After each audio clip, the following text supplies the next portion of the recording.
উপস্থিত হয়েছি আমরা সকলে অবগত আছি। টঙ্গীর ময়দানে তারা আমাদের ঘুমন্ত মুসল্লি ভাইদের উপর যে অত্যাচার করেছে, তারা যে জুলুম করেছে, আজকে এই জুলুমের প্রতিবাদেই আমরা এখানে উপস্থিত হয়েছি। মুহতারাম হাজিরিন, দাওয়াত তাবলীগের যে কাজ, আমি আজকে এই সম্পর্কে মসজিদে আলোচনা করেছি। দাওয়াত তাবলীগের যে কাজ হযরত ইলিয়াস সাহেব রহমাতুল্লাহি আলাইহি তিনি শুরু করেছিলেন আজ থেকে প্রায় 98 থেকে 99 বছর আগে। এতদিন কিন্তু উলামায়ে কেরাম এর বিরোধিতা করে নাই। তাবলীগ জামাত একই সাথে আলেম ওলামা এবং সাধারণ মানুষ প্রায় 90 বছর যাবৎ এই কাজ করে আসছে, ঠিক কিনা বলেন? এখন সাত গ্রুপের লোকেরা অনেক লোকদেরকে, সাধারণ মানুষদেরকে বোঝায় যে ওলামাদের বিরুদ্ধে বলার কারণে, সাত সাত আলেমদের বিরুদ্ধে কথা বলার কারণে উলামায়ে কেরাম উঠে পড়ে লাগছে তাবলীগের বিরুদ্ধে। এই কথাটা ওরা বারবার বোঝানোর চেষ্টা করে। আমি আপনাদেরকে একটা কথা বলে থাকি, আলেম ওলামাগণ, মসজিদের ইমাম, খতিববৃন্দ, মাদ্রাসার শিক্ষকবৃন্দ যারা আছেন, উলামায়ে কেরাম সাধারণ মানুষের শত্রু না। উলামায়ে কেরাম তারা সবসময় সাধারণ মানুষের পাশে আছে এবং থাকবে। উলামায়ে কেরাম ইমাম মুয়াজ্জিনদের কাজই হলো মানুষকে দ্বীনের দাওয়াত দেওয়া, মানুষকে জাহান্নাম থেকে জান্নাতের পথ দেখায় দেওয়া, এটা উলামায়ে কেরামের কাজ।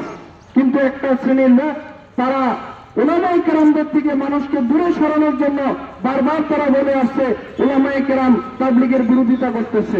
আমি তাদেরকে একটা কথাই বলবো, 90 বছর পর্যন্ত এই তাবলীগের কাজ চলতেছে, উলামায়ে কেরাম বিরোধিতা করে নাই। এখন কেন করতেছে বিরোধিতা?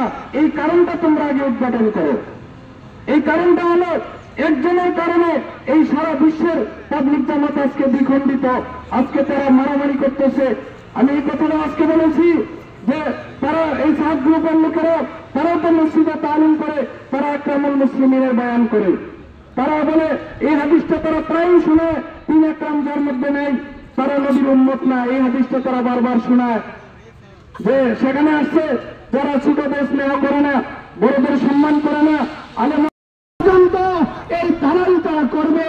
তাদেরকে আমরা বন্ধ করার জন্য প্রত্যেক জেলায়, প্রত্যেক মহল্লায়, প্রত্যেক পাড়ায়, প্রত্যেক মহল্লার ভিতরে আমরা আন্দোলন গড়ে তুলব ইনশাআল্লাহ।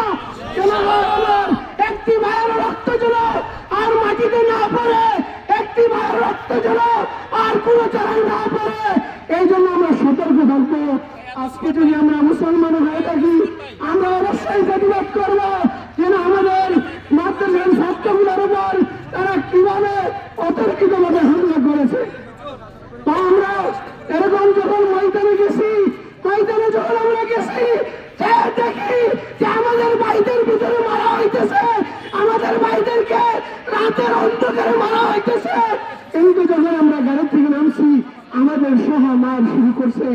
ভাই জানেন কিনা, আমাদের শেরপুরে এক ভাই আহত হয়ে পড়ে আছে হসপিটালের ভেতরে, তাকে কাঁপতে হইতেছে। আজকে ওটার আমরা দাবি চাই। আমাদের শেরপুর নদীতে তাকে কেন, আমাদের শেরপুর ভাই কেন আহত হইল, এটার জবাব চাই। শেরপুরের প্রত্যেক সাত বাহিনীর কাছে জবাব চাই।